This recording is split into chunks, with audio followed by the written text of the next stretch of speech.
गोविंद प्रभू महाराज की जय।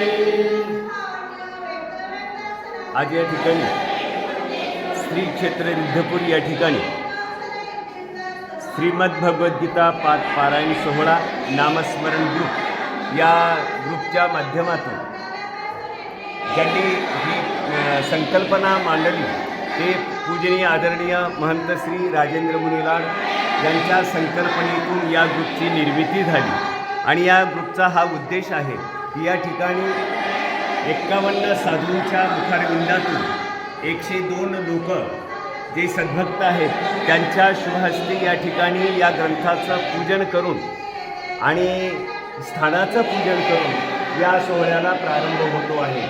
या ठिकाणी या पाठीमागचा उद्देश एकच आहे की या ठिकाणी या सर्व भक्त मंडळीच्या माध्यमातून आपल्या सर्व भावना व्यतीत करण्यासाठी आध्यात्मिक क्षेत्रासाठी उन्नतीसाठी आपल्या जीवनामध्ये कुठला तरी एक उपक्रम राबवावा आणि त्याच्यातून आपल्याला आत्मशांती मिळावी या ठिकाणी हा उद्देश ठेवून या पारायण सोहळ्याचा हा कार्यक्रम या ठिकाणी उपस्थित झालेला आहे। त्याचप्रमाणे हा कार्यक्रम पंचावताराची महास्थानं आहेत, त्या महास्थानाच्या ठिकाणी हा 5 वर्ष पूर्ण करायचा हा मनोरथ आमचे राजेंद्र मुनीदादा लाड यांनी केलेला आहे।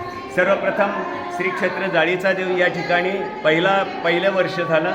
दुसऱ्या वर्षी श्रीकृष्ण महाराजांच्या पदस्पर्शाने पुनीत झालेल्या श्री क्षेत्र चांगदेव हरताळा या ठिकाणी झालं। तिसरे पारायण श्री क्षेत्र पांचाळेश्वर या ठिकाणी झालेला आहे। त्याच्यानंतर चौथा जो आहे तर तो पारायण सोहळा आपल्या दक्षिण काशी श्री क्षेत्र फलटण या ठिकाणी झाला आणि 5वा हा जो कार्यक्रम आहे तर आपल्या संपूर्ण महानुभाव संप्रदायाची जी महाकाशी आहे श्री क्षेत्र रिद्धपुर परमेश्वरपूर या ठिकाणी येऊन पोहोचलेला आहे। तर आज या ठिकाणी हा पारायण सोहळा आणि सर्व धार्मिक सोहळा या ठिकाणी संपन्न होत आहे। या सर्व तीर्थ या क्षेत्राच्या ठिकाणी हा पारायण सोहळा संपन्न होतो आहे। दंडवत प्रणाम।